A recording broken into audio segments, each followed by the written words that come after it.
Salut YouTube et bienvenue dans cette nouvelle vidéo où je vais vous commenter ma run, mon PB actuel de Demon's Souls Remake sur PS5. Un PB qui est de 37 minutes et 54 secondes en in-game time. Ça nous met très très bien puisqu'on est top 3 monde sans utiliser les PS Warps. Ce qui est plutôt pas mal en vrai, on va pas se mentir. Voilà, que dire de plus, si ce n'est qu'on va peut-être lancer la run. Peut-être présenter un peu Demon's Souls avant, en disant que c'est le tout premier Souls fait par From Software, donc le tout premier jeu de From Software de ce format-là, originellement sorti sur PS3 du coup, version PS3 qui a pris un petit coup de vieux entre nous, on va pas se mentir, et ressorti sur PS5 en 2020, avec la sortie de la PS5 du coup, à la sortie de la PS5 plutôt. Et voilà, on va devoir... Pendant que je lance la run, on va devoir donc parcourir 5 zones. Donc c'est beaucoup plus couloir qu'un Dark Souls ou quelque chose comme ça. En tout cas, c'est beaucoup plus linéaire. On va devoir parcourir 5 zones pour affronter les 5 boss de fin de chaque zone afin d'accéder au vrai boss final et de finir la run. Mais on en reparlera plus tard. On a choisi notre classe, c'est un magicien et on démarre avec en leg les bombes incendiaires pour fumer le premier boss. Ça va nous servir à ça, mais on en parlera aussi plus tard. On a skippé la première cinématique et on a activé la première stèle pour se TP dans la première zone du jeu, le 1-1. Vous voyez en bas à gauche, on a nos objets. Donc on a les bombes incendiaires d'équiper, ça va nous servir pour le premier boss. On a une épée en main droite et c'est tout pour le moment. Donc là, au début de la run, on marche pas mal. Enfin, on marche pas mal. On va marcher une petite minute. On esquive les ennemis. On fait attention à notre jauge d'endurance, la jauge verte, en haut à gauche. Parce que la gestion de l'endurance est très importante. Faut pas qu'on soit à 0, sinon ça met longtemps avant de la réutiliser. On va détruire ces barricades et récupérer 5 bombes incendiaires de plus. On passe à travers le brouillard. Pendant qu'on est dans ce brouillard, on équipe notre baguette magique. On a démarré avec la classe magicien. Et on l'équipe en main gauche. On esquive les ennemis, on esquive surtout les boules de feu. Là, les ennemis sont très gentils. On serre un peu à droite pour que cet ennemi tape là et qu'on puisse passer à sa gauche. Et on continue d'avancer dans le niveau. On récupère un peu notre endurance et on avance, on avance, on avance. On roule à travers cet ennemi-là et à côté de cet ennemi-là. Hop, là, on prend notre temps. Hop, petit bug, enfin pas petit bug, mais petite strat. On peut rouler à côté de la boule sans qu'elle nous fasse du dégât et ne pas déambuler en bas de l'escalier. Et là, premier trick, on va passer à travers un placard. Hop là, on charge le jeu, on passe à travers le placard, il nous propulse vers le haut. Et hop, on est out of bound et on va marcher un petit moment out of bound. On n'est pas censé être là du tout. Ce qui se passe, c'est que quand on load le jeu, certains objets ont une texture visuelle, mais leur texture physique ne s'est pas encore chargée.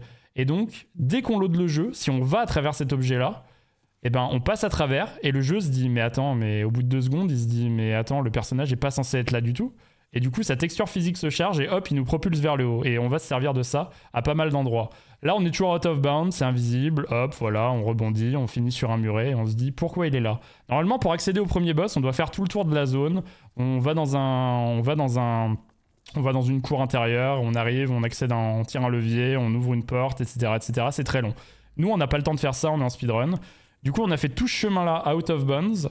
Là, on va partir, on a activé le mode 30 FPS pour pouvoir passer à travers ce poteau, parce qu'en mode 60 FPS, ça ne passe pas. Et pareil que tout à l'heure, la texture physique de l'objet, c'est pas encore chargé. Hop, là, elle s'est chargée, elle nous propulse vers le haut. Et on finit au sommet du poteau. On save quit le jeu. Là, il est pas content parce qu'il a raté son input. Et on repasse en 60 FPS. Hop. On recharge. On meurt. Et pourquoi on meurt à cet endroit-là? Parce qu'en fait, en étant out of bounds, du coup, bah, il faut revenir dans le jeu. Et en fait, en meurant à cet endroit-là, on touche la zone derrière le boss. Et donc, ça nous fait popper directement dans la zone du boss. On n'a pas eu du tout besoin de faire tout le tour du level et d'ouvrir sa porte. Donc, parfait. Bon, par contre, le boss n'est pas encore chargé. Donc, il faut qu'on aille ici, à l'endroit où il y a le brouillard, normalement. Et on a activé le brouillard. Le boss, maintenant, est visuellement là. Les bombes incendiaires qu'on a récupérées en tant que leg et pendant le premier level, elles servent à ça. Phalange, le premier boss, c'est un boss qui est une grosse larve entourée par plein de petites larves. Avec les bombes incendiaires, on dégage les petites larves en faisant un maximum de dégâts au boss. En tout cas, autant qu'on peut. On évite toutes les petites larves à côté qui essaient de nous envoyer des lances ou de nous mettre des petits coups de lance. Et c'est très chiant. Hop, on a épuisé toutes nos bombes incendiaires. On le finit à la magie. Petite boule de feu. Et on a fini le 1-1. À partir de là, retour au hub. Incroyable. Il faut savoir que quand on tue un boss, on récupère son âme aussi. C'est ce qu'on a fait. On récupère son âme en touchant le feu de camp qui apparaît derrière lui. Donc là, on l'a fait. On revient au hub. On va parler au marchand et on va acheter la dague qui va nous servir pour le deuxième boss. Vous allez voir. Et maintenant, on va aller voir le petit moine qui débloque le reste des zones. Parce que ce qu'il faut savoir donc dans Demon's Souls, c'est qu'on démarre, on est obligé de faire cette partie-là, le 1-1. Donc toute la partie du jeu qu'on vient de voir, jusqu'à tuer le premier boss qu'on a tué, Phalange. Et ensuite, il faut aller parler au petit moine en haut et on débloque tout le reste du jeu qu'on peut faire dans l'ordre qu'on veut. Enfin, quasiment dans l'ordre qu'on veut. Et ça va bien nous arranger. Puisque là, on a fait la partie obligatoire. Là, on parle au petit moine. Hop. On va sauver et quitter le jeu pour que ce soit plus rapide de retourner tout en bas de la zone, là où il y a les stèles qui nous téléportent aux autres zones. Et on arrive, on va choisir d'aller au monde 3 maintenant qu'on a accès à l'ensemble du jeu.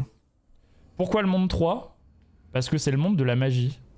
Et les âmes qu'on va récupérer sur les boss vont nous donner accès à des sorts extrêmement puissants. Très très puissants. Donc là on est au niveau 3-1, donc monde 3, premier monde, premier level. Et voilà, c'est la prison. Normalement, on va partout, faut ouvrir des portes, faut récupérer des clés, c'est extrêmement lent. Nous, on n'a pas le temps. Pareil, on save quit le jeu. Quand ça reload, le cercueil est là, mais physiquement, il est pas là. Hop, il nous propulse vers le haut. On atterrit sur une corniche ici. Et on atterrit au sol. Parfait. On est sorti de prison. Hop, on récupère l'objet et on prend un hit, ce qui a pour effet de cancel l'animation de récupération d'objets. Donc l'objet qu'on a récupéré, c'est des vieilles épices pour nous redonner du mana. Notre barre bleue, elle va être utile pour la magie. Ici, on roule à travers le tankerville géant qui lâche des flèches. On récupère cet objet qui est la bague du rat malin. L'objet le plus utile de toute la run et l'objet essentiel à toute la run. Alors là, on l'a récupéré donc au milieu du pont avec les flèches que le tankerville géant nous lançait dessus. Normalement, dans le jeu, on passe pas par là. Hein. On doit faire tout le tour. Enfin, déjà dans la prison, on fait pas le skip cercueil. Mais on doit en plus, une fois qu'on est sorti de prison, faire tout le tour pour aller désactiver l'arbalétrier géant par derrière. Bref, c'est tout un bordel. Là, on a skippé une grosse partie du level en faisant ça. On doit marcher. On a monté la tour. Et on doit arriver dans cette petite pièce. Pendant l'ouverture de porte, on va équiper la bague du rat malin. La bague du rat malin, qu'est-ce qu'elle fait ? Pourquoi elle est aussi importante dans la run ? Et je vais vous l'expliquer après avoir fumé cet ennemi. Pourquoi on le fume ? Parce que cet ennemi-là, si on le tue pas, ça ressuscite le prochain boss en boucle. Donc il faut le tuer. On a récupéré la clé au passage, on save quit. Pourquoi ? Parce que c'est plus rapide, parce que ça nous fait réapparaître au début à la sortie de la porte. À la sortie de la pièce, pardon. C'est plus rapide que de faire le chemin avec le couloir. Là, on tombe, et hop là. Vous voyez qu'en haut à gauche, en tombant, on a pris un hit, du coup on récupère un objet tout à l'heure, et là en tombant, on a pris un autre hit. Ça nous a baissé notre vie à moins d'un tiers de notre vie maximale. Et vous voyez qu'il y a un petit rat qui s'est activé en dessous de notre barre d'endurance. Ça veut dire que le rat malin est activé. Et quand le rat malin est activé, en fait, c'est grâce à notre bague, eh bien on fait beaucoup plus de dégâts quand on a moins d'un tiers de notre vie. Et très utile pour ce boss. Pourquoi on a acheté la dague ? Pour faire ça. On va cycler le boss en boucle. Et il faut qu'on lui mette 35 coups comme ça. C'est assez marrant à voir. En fait, on l'a cyclé là. On le fait en lui donnant des coups à un rythme extrêmement précis. Vous pouvez le voir avec la jauge d'endurance.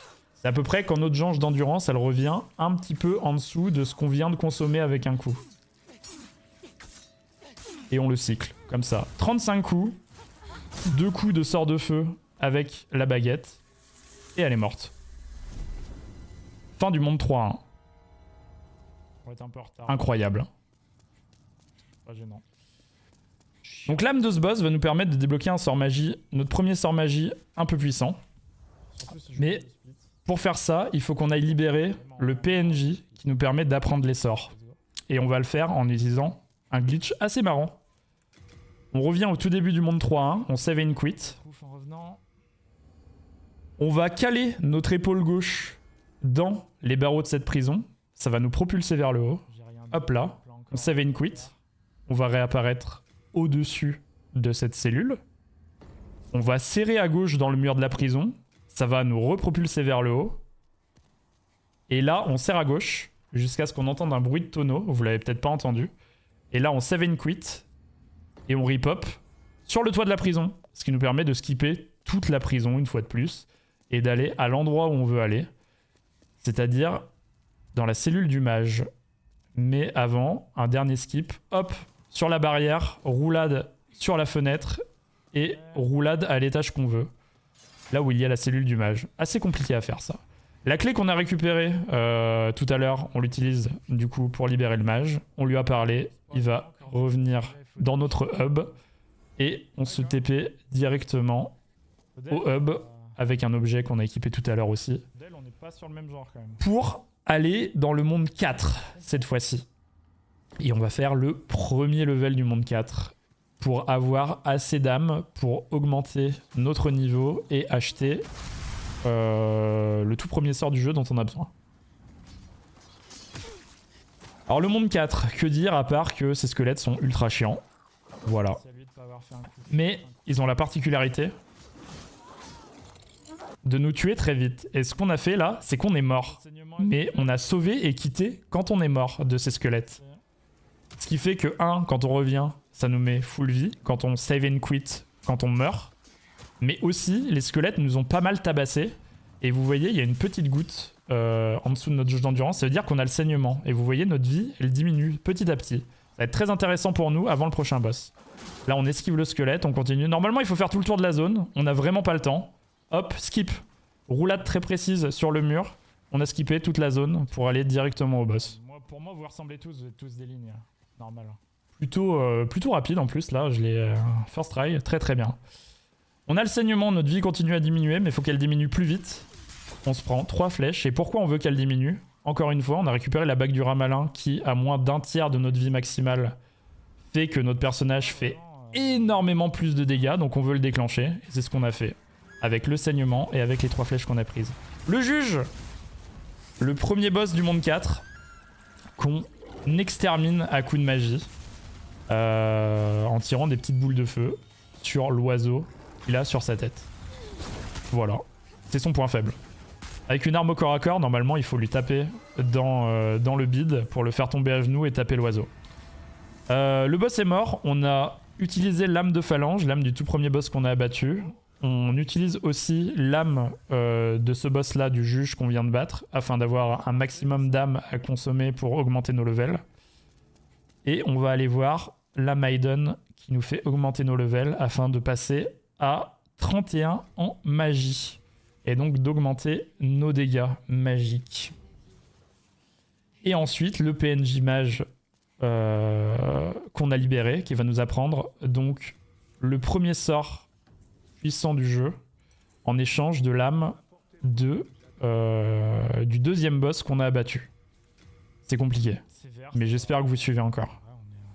Donc deuxième boss qu'on a abattu, l'idole des fous. On va apprendre son sort en réalité au deuxième boss, en faisant ça. On a aussi acheté chez le marchand, c'est allé très vite, je sais pas si vous avez vu, la cape d'invisibilité, qui va être un sort qui va nous servir plus tard, afin que les ennemis nous détectent moins facilement. En réalité. On retourne dans le monde 3. On est au 3-2, donc le monde de la magie, derrière l'idole des fous. Il n'a pas fait son meilleur pattern, malheureusement. Et on va faire un skip assez intéressant dans ce level, puisque normalement, dans ce level, pareil, il est très très long. Il faut faire tout le tour pour aller activer des leviers qui vont briser des chaînes qui soutiennent un cœur géant qui est dans cette tour qu'on est en train de gravir. Ce cœur géant qui bloque l'accès au deuxième boss de cette zone. Mais nous, on n'a pas le temps de faire tout le tour de la zone. Aller activer les chaînes et tout, c'est ultra long, c'est très chiant. Voilà, faut marcher énormément, on n'a pas le temps. Donc ce qu'on va faire, c'est qu'on va se placer devant la dernière lanterne du jeu, hop là, enfin de cette zone. On quitte le jeu, on passe en 30 FPS, on reload le jeu, et on va, de la même manière qu'on a fait avant, grimper sur les textures, pas encore chargé physiquement. Hop là, on va faire une roulade vers la gauche très précise. Et on va passer par-dessus l'artère du cœur qui normalement nous bloque le chemin. Et voilà. On a skippé toute la zone. Bravo à nous. On est repassé en 60 FPS. Parce que quand même la fluidité c'est important. Et aussi aller plus vite en speedrun c'est important. Hop, on passe à droite du poulpe. Et on monte dans la zone en direction du deuxième boss. Deuxième boss que l'on va voir, mais qu'on ne va pas tuer. Pourquoi ? Parce qu'on n'en a pas du tout besoin. Vous allez voir, l'astuce est assez drôle. Hop là, pendant le brouillard du deuxième boss, on déséquipe notre armure et nos gantelets. Le moine sénile décide si la run continue ou pas. Oh, l'anthropophage est un des pires boss du jeu quand on le bat, mais là on s'en fout, on le bat pas. Hop, on a récupéré une arme qui est une épée qui fait un bonus en dégâts magie, on l'a équipée. On va récupérer ici des herbes curatives qui nous serviront plus tard pour soigner notre vie. Et là, on va se mettre sur ce pilier. Hop, on va placer la caméra dans un angle très précis. On va faire disparaître le décor. On save and quit. Et là, ce qu'on vient de faire en faisant disparaître le décor, c'est qu'on a touché la zone derrière le boss. Et donc, en sauvant et quittant, et en mourant, le jeu se dit, mais attends... la zone derrière le boss, il l'a touché. Du coup, bah, il n'a pas besoin d'être dans l'arène du boss. Et hop là, on passe derrière le boss et on l'a pas tué. On va récupérer cette âme, parce qu'on en a besoin pour augmenter nos levels. Et on va la dupliquer. Pour ça, on fait une roulade. Au dernier moment de notre roulade, on va appuyer sur utiliser l'objet. Et en plus de ça, en même temps, on va aller dans notre menu et consommer l'âme. Ce qui fait qu'on va utiliser 2 fois l'âme en même temps, une fois en menu rapide et une fois dans le menu du jeu. On a désactivé tout à l'heure, enfin on a enlevé des parties de notre armure tout à l'heure pour prendre des dégâts juste qu'il faut par le premier ennemi de l'escalier. Comme ça, vous voyez en haut à gauche, on est en ramalin. Une fois de plus, quand on est en ramalin, donc moins d'un tiers de notre vie, on fait plus de dégâts. Il faut qu'on tue ce premier poulpe, on n'a pas le choix. Ils bloquent la route et ils sont très dangereux. Hop là, on a encore 2 ennemis à tuer juste ici. Le premier ici, le deuxième juste là. Et on a un dernier poulpe qui nous barre le chemin, mais lui on n'est pas obligé de le tuer. On va juste le pousser avec un bon coup d'épée. Hop là, on serre à gauche pour qu'il lance son sort dans le mur. On lui met un bon coup d'épée et on arrive au deuxième boss du monde 3, le moine sénile. Un boss qui est vraiment RNG de fou. Qui peut avoir des patterns horribles et troller, ne jamais venir vers vous. Mais là, ce qu'on fait, c'est qu'on essaie de le bourrer avec notre nouveau sort, donc que le PNJ nous a appris en échange de l'âme du boss, du premier boss de cette zone, pardon. Et donc on essaie de le bourrer avec un mélange de magie. On essaie de l'attirer vers des chaises parce qu'il reste bloqué et comme ça il ne peut pas esquiver nos sorts de magie en roulant. Et voilà, on l'a tué. Parfait. On va dans notre inventaire là pour utiliser toutes les âmes qu'on a encore en stock afin de faire grimper notre compteur d'âmes en haut à droite, vous voyez, pour augmenter de level. Hop là. Et là, on vient de récupérer l'âme de ce boss en touchant ce feu. Et l'âme de ce boss va nous donner le sort le plus puissant du jeu. Donc, on va pas du tout s'en priver. On parle à Almaiden pour augmenter notre intelligence à 24, ce qui va nous permettre d'augmenter notre barre de mana bleue, mais surtout de pouvoir porter sur nous 3 sorts au lieu de 2. On va voir le PNJ afin d'apprendre le sort du coup le plus puissant du jeu en échange de l'âme du boss qu'on vient de tuer. On a équipé ce sort, voilà, c'est le sort des bouboules.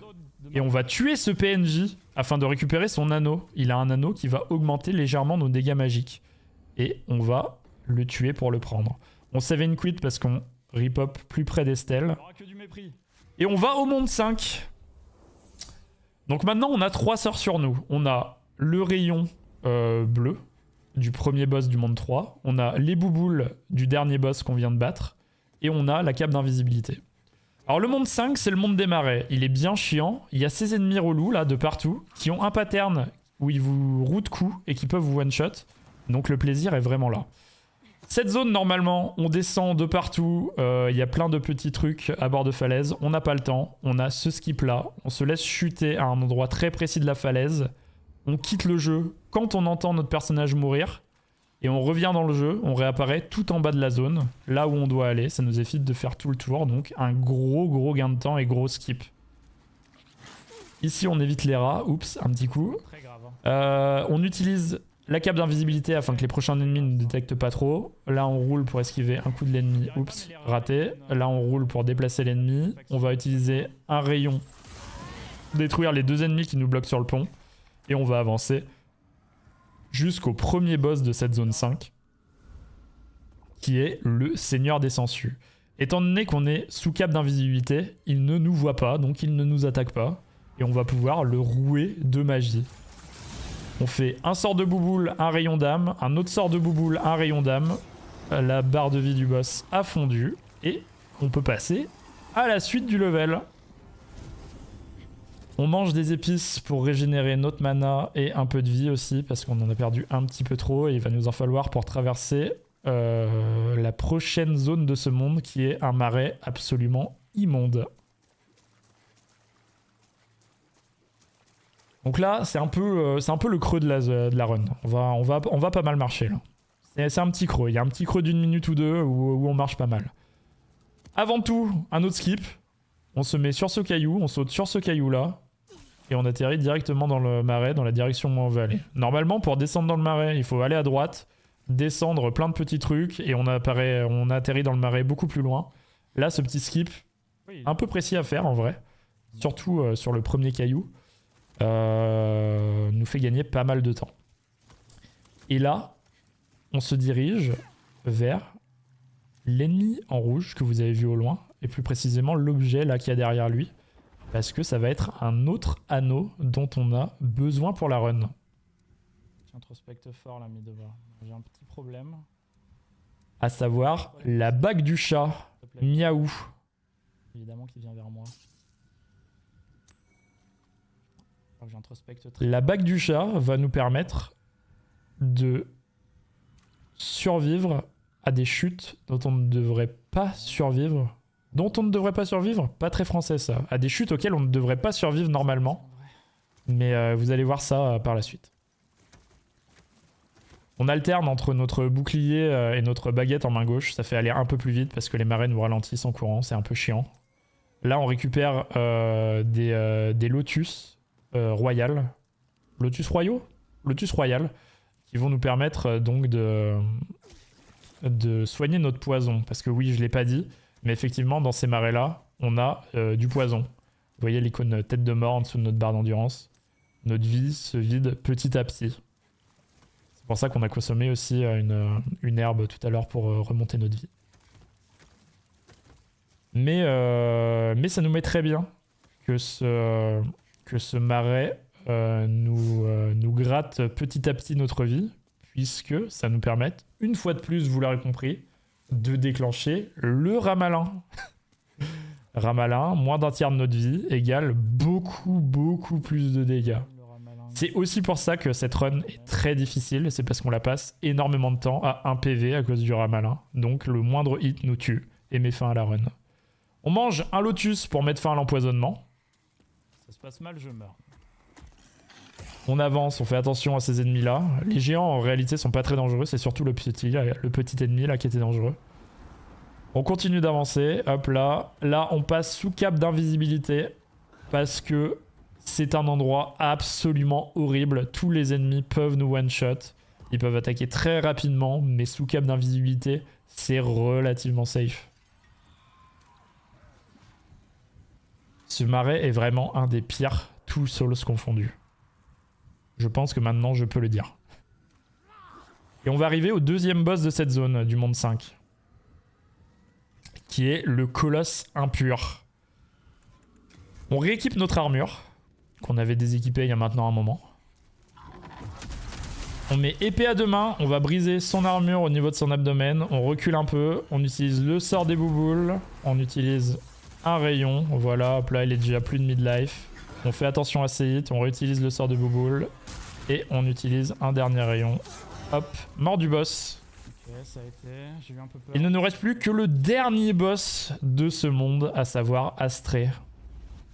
On se repose au feu, cette fois-ci, pour regagner tout notre mana et toute notre vie. C'est plus rapide que d'ingurgiter des herbes et se refiler en mana entièrement. En mana entièrement, pardon. Et on arrive au tout dernier boss de la zone, donc Astrée, tout dernier boss de ce monde 5.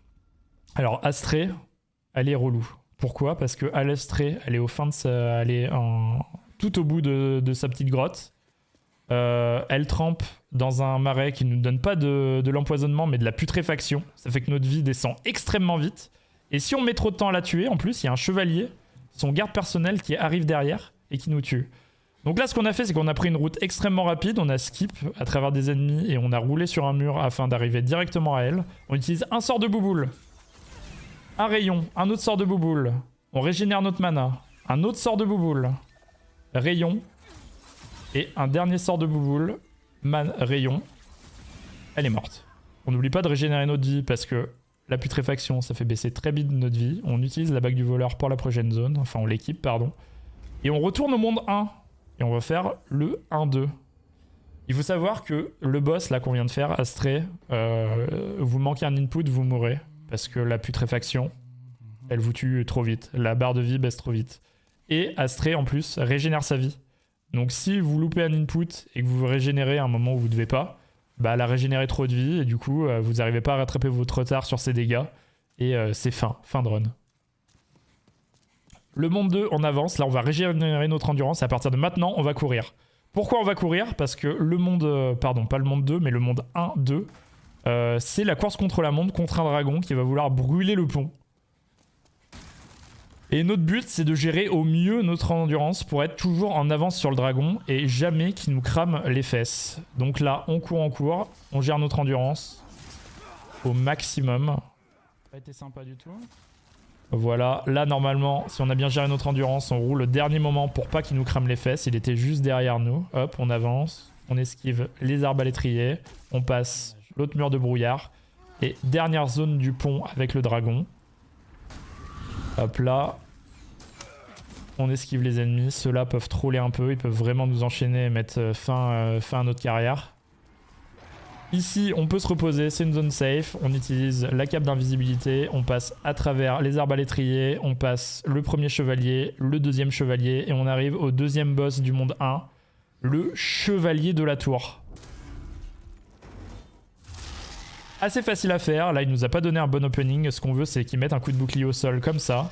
On utilise un sort de bouboule. Malheureusement, dans cette run, la plupart des bouboules vont taper sa lance au lieu de son corps, ce qui fait que ça va pas lui faire énormément de dégâts. Donc on va devoir réitérer la procédure. Hop, on utilise un dernier rayon pour le tuer. Là, on va consommer toutes les âmes des derniers boss qu'on vient de battre.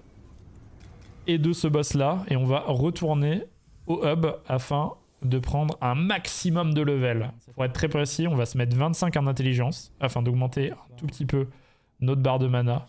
Et on va se mettre 47 en magie afin d'augmenter à fond notre magie. Et on retourne dans le monde 1. Exactement là où on vient de le quitter.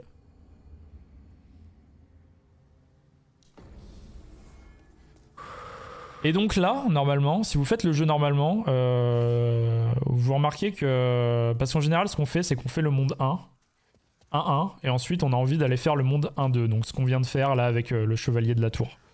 Et ensuite, vous remarquez que vous êtes bloqué parce qu'en fait, il faut avoir des âmes d'archimage pour continuer dans le monde 1, à savoir là où on est et aller jusqu'au bout du monde 1. Nous, on a déjà tué un archimage. Un archimage, c'est le boss de fin d'une zone. On a tué l'archimage du monde 3 et du monde 5 qu'on a fini entièrement. Donc, on peut continuer dans cette zone. Là, on a esquivé les bouboules et on est passé à travers le portail. On a save and quit. Pourquoi? Parce que quand on passe la première fois dans le portail, il y a des ennemis qui nous bloquent la route dans ce petit couloir. Mais si on save and quit, ça reset la position des ennemis derrière nous. Donc on peut passer dans ce couloir de manière safe.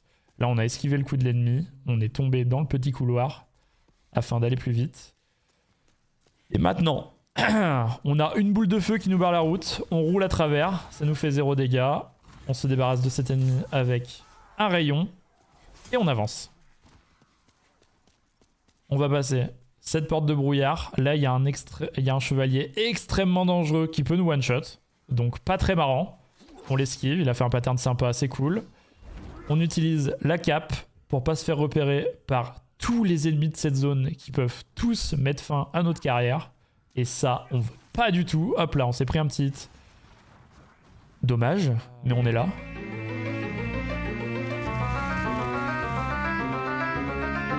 Et on continue d'avancer dans ce level absolument exquis. Et merci beaucoup, Superbull, pour le raid. Je commente mon PB Demon Souls. On a esquivé l'ennemi. On s'est pris un petit coup.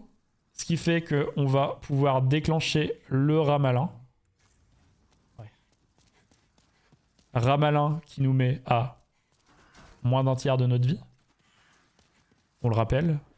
Enfin, Ramalin, non. Ramalin qui fait plus de dégâts quand on est à moins d'un tiers de la vie. On se met encore sous cap d'invisibilité pour esquiver tous les ennemis d'ici. Pas grave, je pense qu'on peut le passer sans. On avance, on avance, on avance. Ils ont été sympas, ça. On avance toujours plus. On a équipé le Ramalin, donc ça, pas de souci. Et on arrive au 3e boss du monde 1, le Transperceur. Un boss qui va mourir en 2 coups. Merci beaucoup Superbull, ça fait grave plaisir. Merci, merci. Merci infiniment, merci pour le raid. Bienvenue les raiders.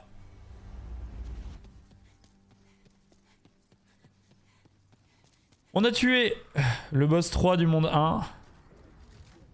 On arrive maintenant à la partie la plus difficile du jeu. La partie 4 du monde 1. On se met sous cap d'invisibilité, pareil, pour éviter tous ces ennemis qui sont extrêmement relous. Et là, c'est la tour de la terreur.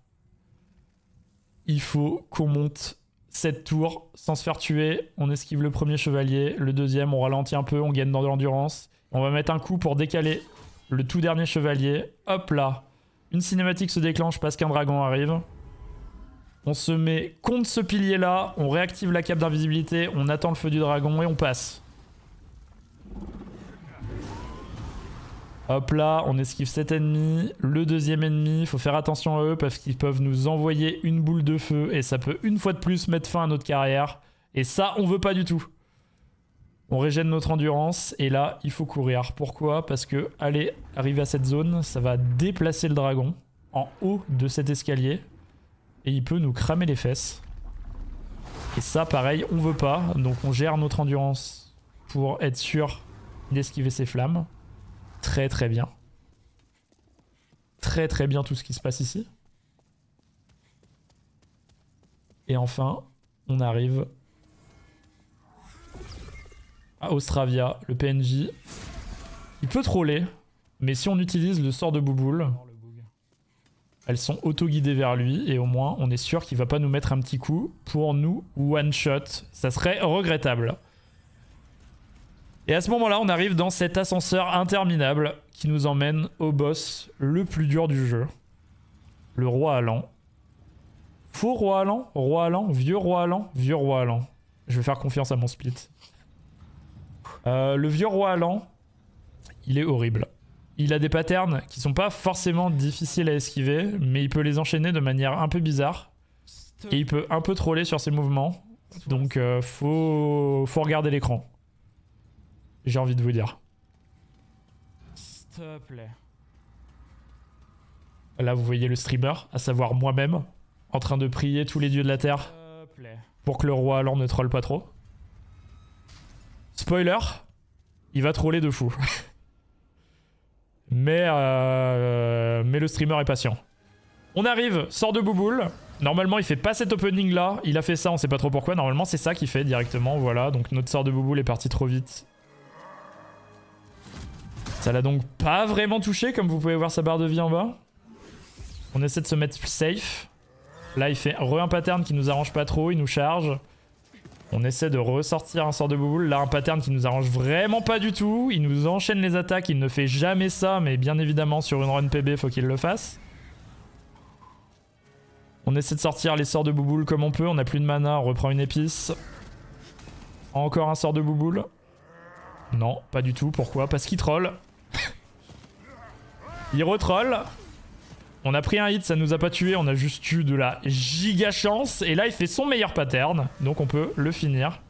avec un sort de bouboule, puis un autre sort de bouboule. On a de la chance, il nous a pas rechargé derrière. Mais il voulait pourtant, il avait préparé sa charge. Parfait. On désactive le rat malin et on l'échange contre l'anneau du voleur. On a fini le monde 1, un nouveau monde 2 fini. Pour le moment, on a fini le monde 3, le monde 5 et le monde 1. Il nous reste le monde 2 et le monde 4 à finir. On arrive au monde 2, du coup. On n'y a jamais été. Et on va passer un très bon moment au monde 2. C'est le plus rapide à finir. J'ai joué tellement safe. J'étais obligé, hein. On ralentit un peu pour esquiver les cailloux qui nous tombent sur la tronche. C'est pas très pratique. On va utiliser ici la cape d'invisibilité pour que les mineurs ne nous repèrent pas trop. On va utiliser un sort pour détruire les pots et pour essayer de toucher quelques chiens derrière. C'est raté pour les chiens, mais au moins on a détruit les pots. Faut voir le verre à moitié plein. On met un coup pour décaler un peu les ennemis. Ouais, il nous a jamais sorti le nuage mis de bas, c'était horrible. Et là, nouveau skip de l'espace. Horrible, putain. On va rouler très précisément sur ce muret. Ça va être raté une première fois. C'est pas très grave, ça va vite à refaire. On retourne là, deuxième fois. Hop là! Et en fait, la rambarde a une texture physique plus haute. Donc on peut sauter là et être totalement out of bind. On va rouler sur ce caillou là, on va save and quit. On va faire un glitch assez précis. Maintenant qu'on est sur ce caillou là, on va rerouler pour être plus près du mur. Et on va save and quit ici. On va recharger le jeu. Et on va faire une roulade directe sur un caillou très précis, juste à gauche de nous. Celui-là. Et on va tomber dans les limbes du jeu. Jusqu'à mourir. Mais en mourant, on a touché la zone derrière le premier boss. Du coup, il se dit, bah, le premier boss, on l'a battu, je vais te faire réapparaître derrière. Du coup, on peut tuer le premier boss sans qu'il ne nous touche jamais, l'araignée cuirassée. Normalement, cette zone, faut faire tout le tour, désactiver un puits de lave, faire tout le tour des mines, aller activer des leviers, etc., etc. Là, on a skippé tout le level. On active, enfin plutôt, on équipe la bague du chat à la place du bague du voleur. On va prendre un coup ici et un coup d'un autre mineur pour que le rat malin soit prêt pour le prochain boss. Hop. Et avec la bague du chat, on va tomber jusqu'à mourir. Hop, on va save and quit. Et on va réapparaître en bas. Avec nos points de vie actuels, tels qu'on les avait laissés. Et on a skippé toute la phase de descente. Merci, le bug de la bague du chat. On fait attention à notre endurance. Pendant qu'elle se régène, on déséquipe la bague du chat pour le rat malin afin de faire plus de dégâts au prochain boss qui est le rôdeur enflammé ou le flame lurker. En anglais parce qu'on est totalement bilingue. On esquive son premier coup de poing. On lui met un sort de bouboule. Deuxième sort de bouboule qu'on charge. Il va whiff. Pourquoi? Parce qu'il a envie de sauter. Il troll un peu. Malheureusement, le deuxième va toucher. C'est la fin pour lui.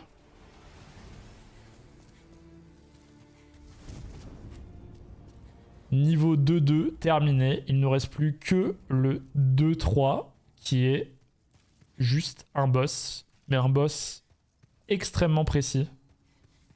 Avec une dynamique extrêmement précise qu'il faut effectuer pour pouvoir le passer parfaitement et qu'il ne nous tue pas. On va passer en 30 FPS.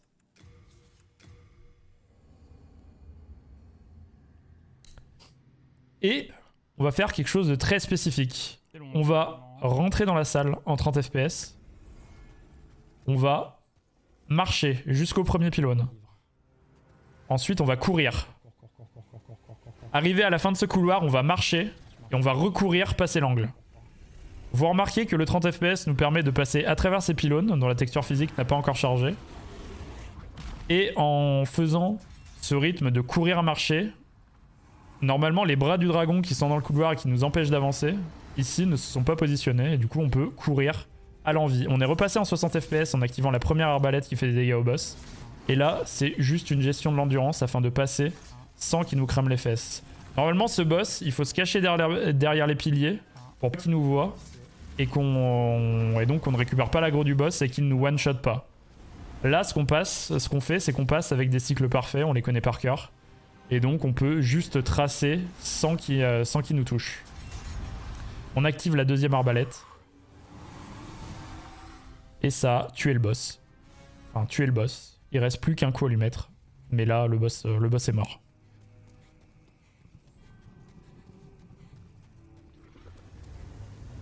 Hop là. Coup de bouboule dans la corne. Fin du monde 2. Donc si vous avez suivi, on a fait le monde 1, le monde 2, le monde 3 et le monde 5. Il reste plus que le monde 4. Le monde 4, c'est là où on a tué le boss juge avec le petit oiseau sur la tête. Le monde 4. Donc on a fait le 4-1, on va aller au 4-2. Dans le 4-2, normalement, on doit descendre toute la falaise pour arriver dans des cavernes avec des nécromanciens qui ressuscitent des squelettes et des ennemis fantomatiques. Pour arriver au deuxième boss qui est le vieux héros, un boss aveugle. Qui, si on est équipé de l'anneau du voleur, ne nous voit jamais. Malheureusement, on n'a pas le temps de faire ça, nous. C'est un peu long. Du coup, ce qu'on va faire, c'est qu'on va passer par ici.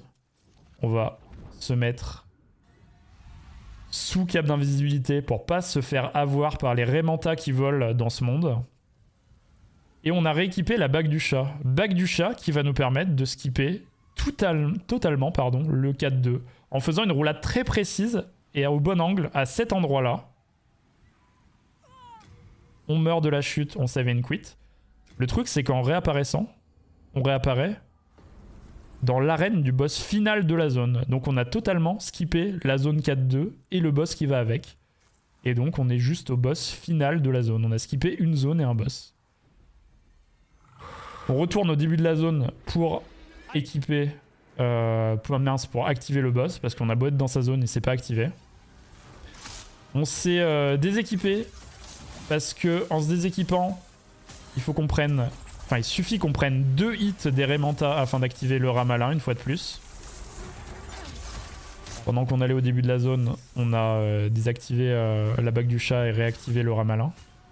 Là, on a eu de la chance, on a tapé 3 Raymantas ensemble. Alors pourquoi on tue des Raymantas ? Ce qui se passe, c'est que le boss final de cette zone, c'est le roi des tempêtes, c'est une énorme Raymanta qui vole dans le ciel. Et pour le faire apparaître et descendre vers nous, il faut tuer 6 Raymantas. Et là, on en a tué 6 et on va se positionner ici afin de l'intercepter. Bon, là, malheureusement, il faut attendre qu'il descende. Normalement, c'est un boss gimmick. Il y a souvent ça dans les Souls, les jeux From Software. Il faut qu'on récupère une épée magique qui ne marche que dans cette zone-là et qui fait des énormes bourrasques de vent qui détruit les Raymantas et le boss.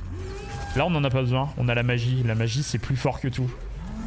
4 hits bien calés au boss avec le rat malin et il est mort. On a fini tous les mondes du jeu. Bravo à nous. On a défait tous les boss finaux de tous les mondes. On l'a fait, les gars, putain, on l'a fait. Là, le streamer est heureux parce qu'il sait qu'il a fait son PB et qu'il a fait une run grotesque. On retourne au hub, on part à la Maiden qui nous envoie au boss final, l'ancien. J'ai abattu la putain de citadelle. Le speedrunner est content. Bon, là, moment un peu chiant avant le boss final, faut passer à travers des branches. Donc on fait un mix de... On tape avec l'épée et on roule pour tabasser les branches. Voilà. Le boss de fin commence à nous parler. Mais on s'en fout un peu. On va pas se mentir. Et hop, on arrive dans l'arène du boss de fin. Hop, sort de bouboule. Rayon d'âme. Ressort de bouboule. On régène notre mana. Sort de bouboule. Rayon d'âme. Sort de bouboule. Rayon d'âme. Mort. Dernier boss du jeu abattu.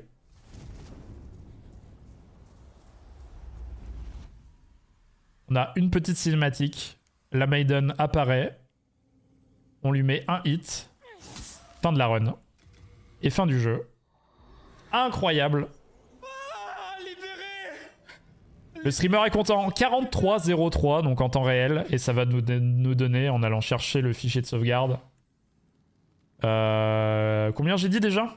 En début de run, je ne sais plus. 37 minutes et 54 secondes en in-game time. 54, Ce qui nous met 58. top 3 mondes sur Demon's Souls. Sans les PS Warps, bien sûr.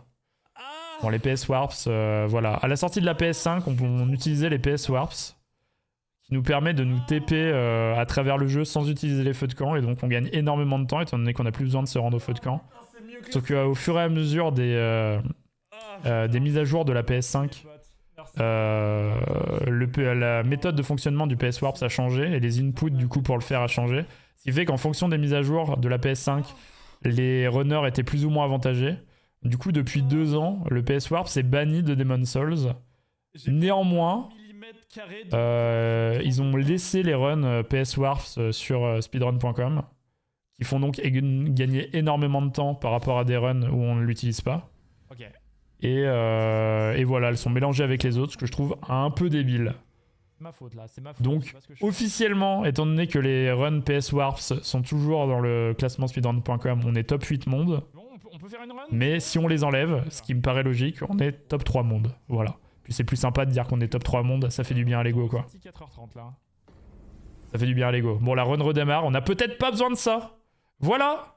J'espère que vous avez aimé ce petit commentaire. C'est cool parce que je suis le seul runner, enfin c'est pas cool du coup, je suis le seul runner français à runner Demon's Souls. Alors je comprends, il n'a pas eu de sortie PC et tout, faut y jouer sur PS5, donc c'est un peu plus compliqué qu'une sortie sur toutes les plateformes. Mais voilà, si l'explication de cette run et cette run peut donner aussi à certains Français l'envie de s'y mettre, eh bien venez, le jeu est trop cool à runner.